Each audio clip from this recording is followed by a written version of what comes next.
Got a new video from Patrick CC, The Disturbing World of YNW Melly, now facing death penalty. I don't know who this is, but let's check it out. YNW Melly has been in jail for the last 1,438 days. For 4 years, the world has been wondering if the rapper is in fact guilty of premeditated murder, with the victims being his two best friends that he has known since elementary school. As of right now, the death penalty is a potential fate for him. But just before he got arrested, he released his collaboration with Kanye West that skyrocketed his fame. He had multiple songs generating millions of views and streams, and was on his way to being the next SoundCloud superstar. When the news broke that he was being investigated, people started to scrutinize him. His lyrics were shockingly descriptive. His interviews may have had clues that could tie him to this crime. His life in jail for the past 4 years has been rough, where he's being subject to inhumane treatment and borderline torture from the jail guards. Jesus. As of today, YNW Melly is not guilty, but since we have not heard his defense yet, it's hard to imagine his innocence. He's not guilty, but he's been in prison for like 4 years?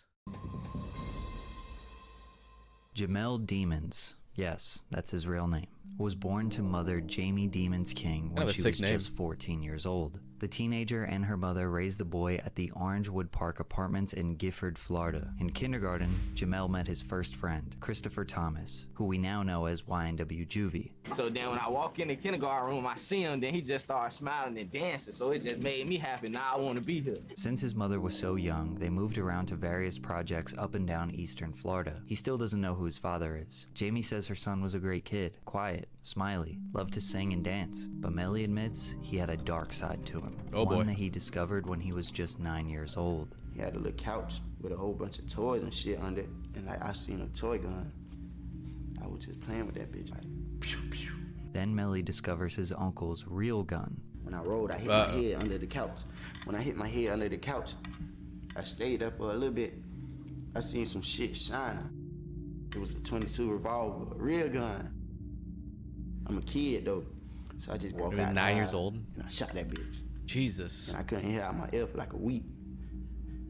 But then I was like, damn, this a real gun, you know what I'm saying? If you up that bitch at a nigga and bust his ass, that's his soul in that. Like, it's death in this motherfucker, you know what I'm saying? All I gotta do is up this motherfucker in your ass, just you disappear, bitch. Real shit, bro.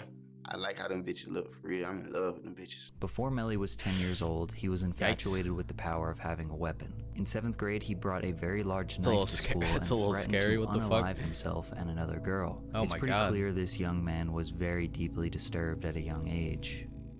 Shifting his focus towards music was productive for him. In 8th grade, he recorded his first song. Niggas be tripping, but never be body. You keep talking all this shit and I'm a happy walking party. You's a punk nigga. In 2015, YNW was formed. Jamel went by Melly, Christopher went by Juvie, Anthony Williams went by Sack Chaser. The rap crew started releasing music consistently on SoundCloud in mid-2015 and quickly gained support from their classmates. But at the start of 10th grade, Melly caught his first case for firing a weapon at 3 upperclassmen in a school zone. Demons was charged with 3 counts of aggravated assault with a deadly weapon and 1 count of discharging a firearm in public. This got him expelled from school and locked up for 1 year at age 16. It was during this time that Melly decided to take his music career very seriously, so he got to work. I just thought sometime I'll be home soon. It won't be long, I promise.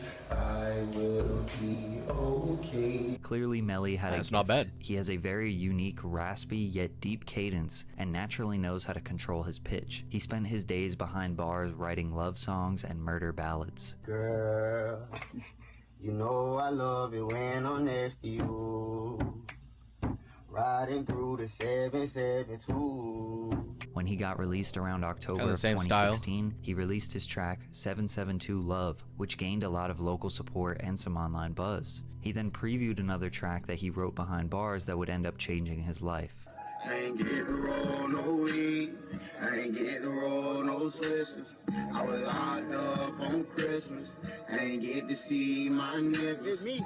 Melly knew this track, Murder on My Mind, was going to be a big one. He eventually recorded the song on a whole new beat with a faster tempo and released it in March of 2017. This is where Melly started taking his social media presence very seriously, focusing on Twitter, Instagram, and YouTube. Since he was on parole from his previous bid, the judge actually used this song as a violation of his parole because of its detailed lyrics of Melly fantasizing about murdering people, and thus he got locked up again. That's silly, now, man. using song lyrics to incriminate someone is illegal in some states. Yeah, that's and a lot of people like to weird. make the argument that it's just art, which is definitely true. But Melly, even outside of his music, has made multiple questionable statements that are too dark to ignore. It was during this second confinement where he really started to generate a following. It's unclear how much time he spent locked up, but he was now 17 years old, and around October of 2017, his team was promoting a #Free YNW Melly campaign. His family and friends even produced and filmed an entire music video for his song 772 Love, which now has over 40 million views on YouTube. Upon his release in March of 2018, he was starting to explode. He immediately dropped a music for Melly the Menace and did a number of live performances in Florida.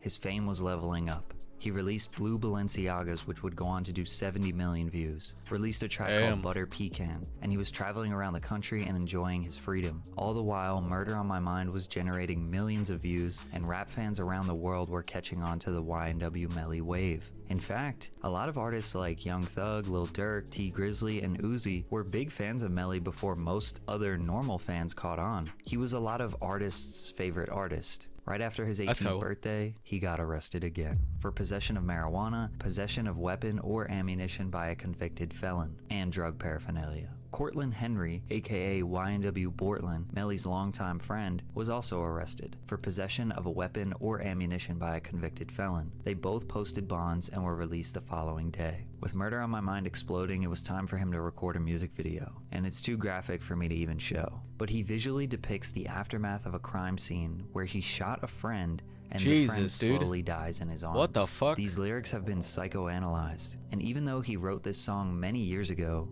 the song may have shockingly foreshadowed real events. I didn't even mean to shoot him, he just caught me by surprise. I reloaded my pistol, cocked it back, and shot him twice. His body dropped down to the floor and he got teardrops in his eyes. He grabbed me by my hands and said he was afraid to die. I told him, "It's too late, my friend, it's time to say goodbye," and he died inside my arms. In his first interview with No Jumper, his whole demeanor was strange, but he revealed something very interesting. So what you got tattooed on your face? Tell me about it a little bit.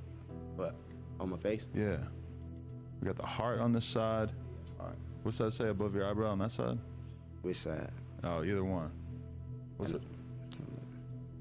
No, I got Sat Chase right here. That's my brother and my twin. Okay. And I got Juvie.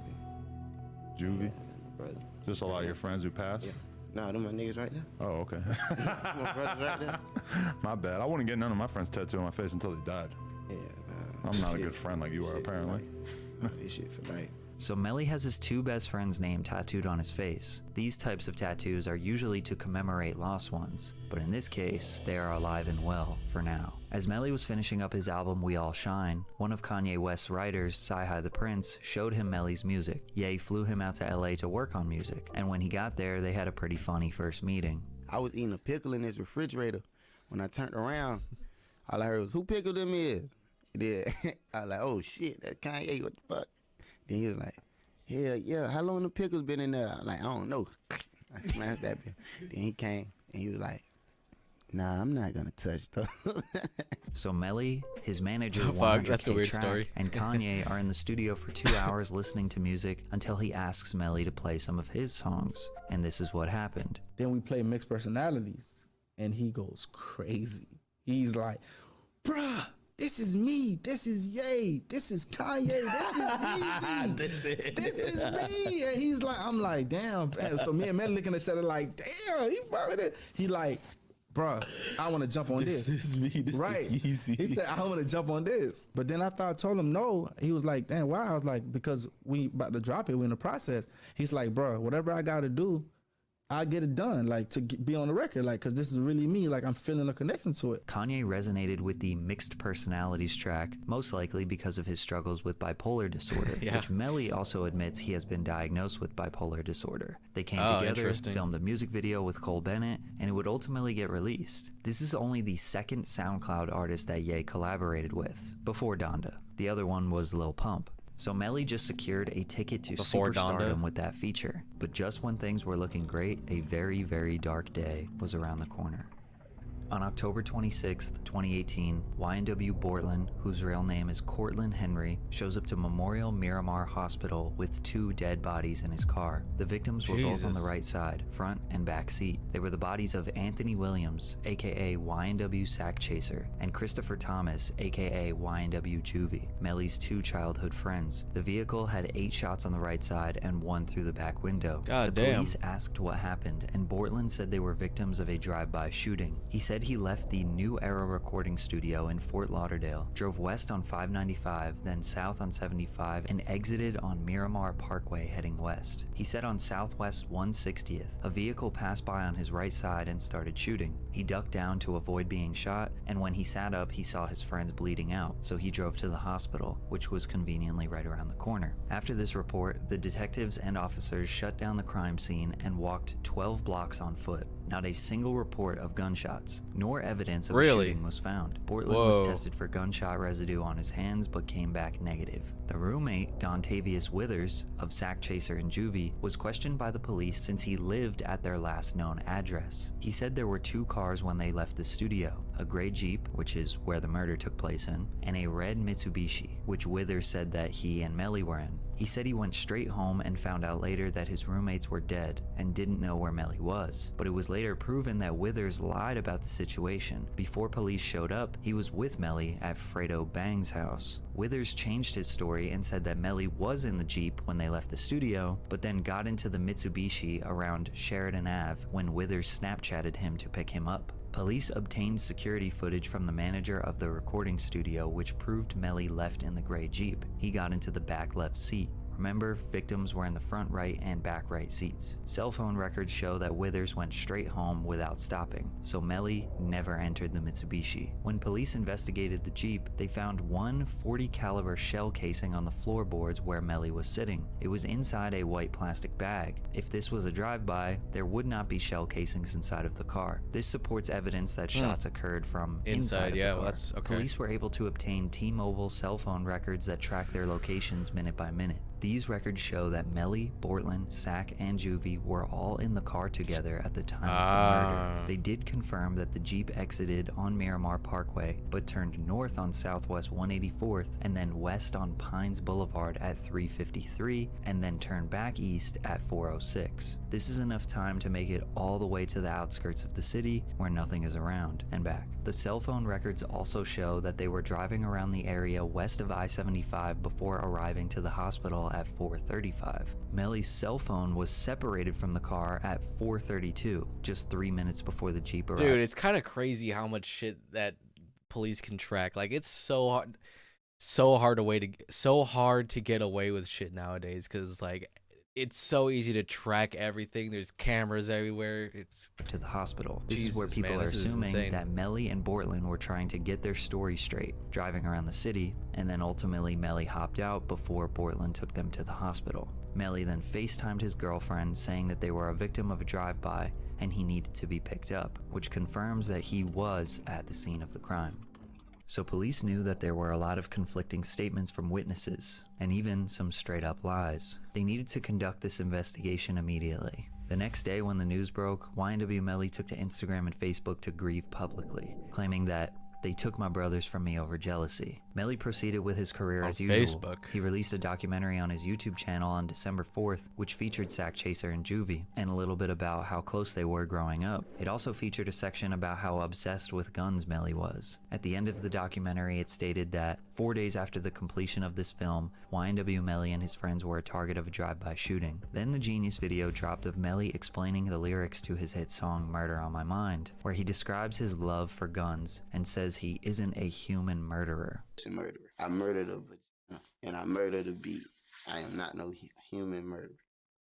But on January 3rd, 2019, he was arrested in Florida on weed charges. His sinister smiling mugshot went viral. Just 3 weeks later, while he was still locked up, Mixed Personalities dropped with a Lyrical Lemonade video. This was a huge moment for Melly and Cole Bennett, as Kanye was the first veteran superstar rapper he had worked with at that point. The song went mega viral, and Melly's fame exploded. This was the first time a lot of people have heard of him. He was about to become a mainstream artist, but on February 13th, Just less than a month later, the investigation concluded, and a warrant for his arrest for the murder of his 2 friends was now official. He immediately turned himself in despite claiming his innocence. 2 weeks later, the evidence against Melly was released. Police discovered that YNW Bortland lied about where the crime actually took place. The police used a canine to investigate the crime scene on Southwest 160th Street, which is where he reported the drive-by happened, but the dog found nothing. Officers then investigated a more rural area that they thought maybe was the crime scene, and the canine found some evidence. The dog discovered 8 .40 caliber shell casings and 2 types of glass that matched the front passenger and rear passenger window of the Jeep.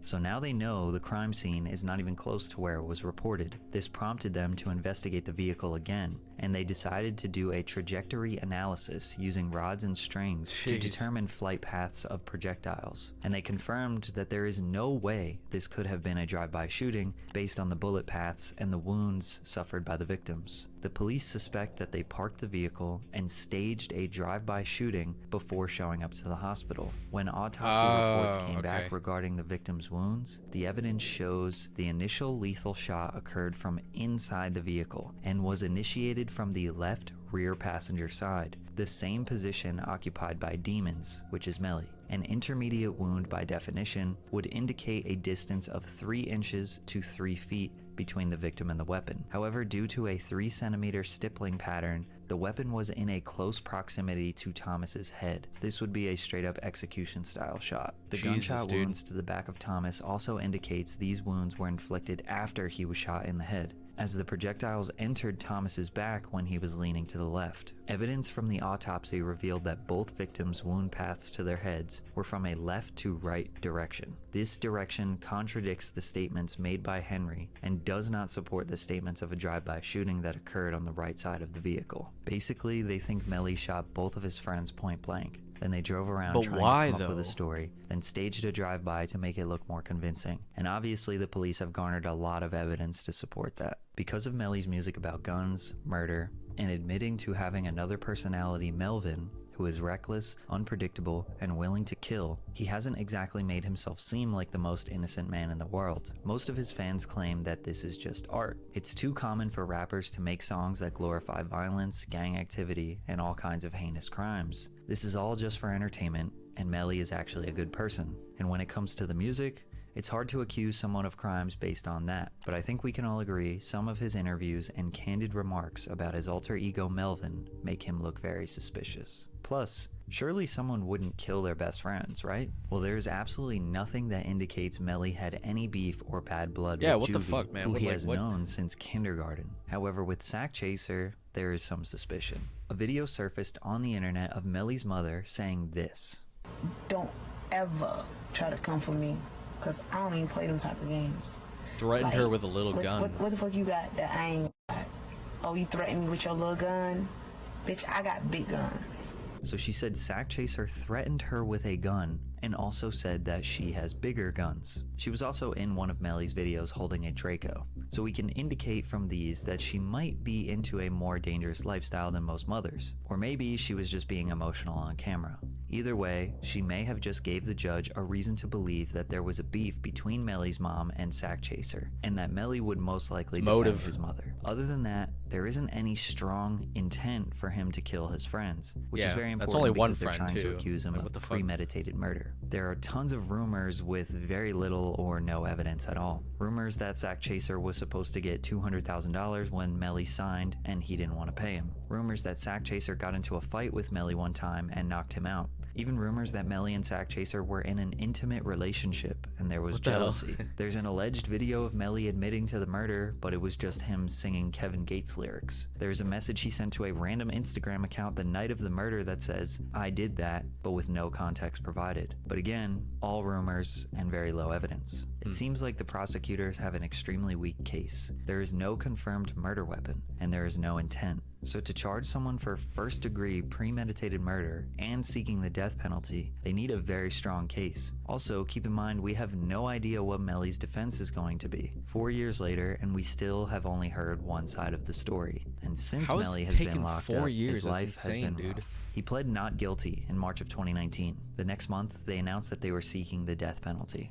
He announced in June that he would be home soon and was seen in court smiling. Melly vs. Melvin was his third studio album released while he was locked up, which eventually goes gold, and it spent 31 weeks on the Billboard 200 albums chart. Then in March of 2020, he's seen smiling in court again. In April, he tested positive for COVID-19. He'll be filing a motion for restricted release in hopes of better care due to any jails not being prepared to treat this new virus. He hopes for your support and to recover soon. Pray for Melly, send positive energy to him please. Despite his health, he was allegedly involved in several fights with inmates, guards, alongside inmates, etc., causing him to lose his privileges and send him to solitary confinement for 70 days. Whoa. Then YNW Bortland was granted house arrest, which is extremely uncommon for someone to get released facing the severity of these charges. His team released another project in 2021, Just a Matter of Slime, which had an insane list of features. Trying to hold on 2021, Just a Matter of Slime, which had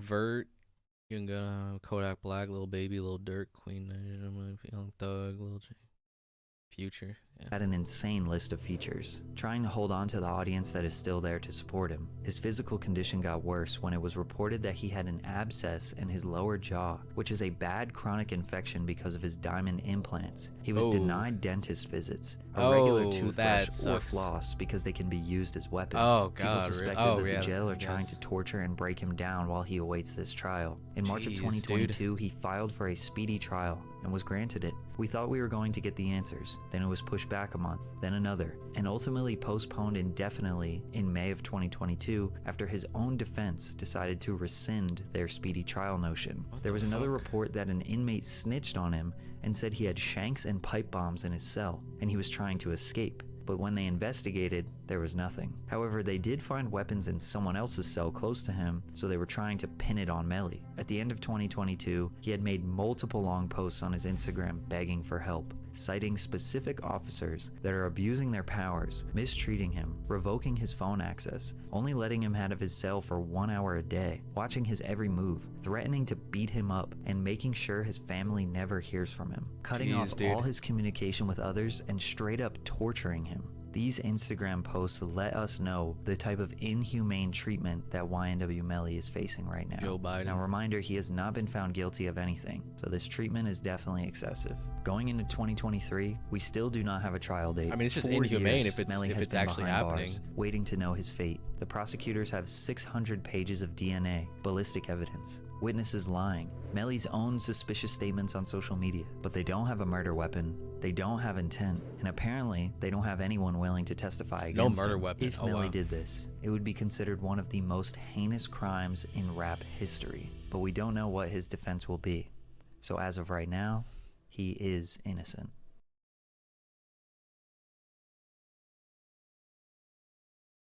Yeah, that's crazy, dude. I feel like there's something kind of deeper going on. Like, yeah, he might honestly, yeah, have some sort of multiple personality disorder where that caused him to do something like that, because that just seems so out of the blue. And with like no evidence, giving a reason why he would do something like that is just kind of insane.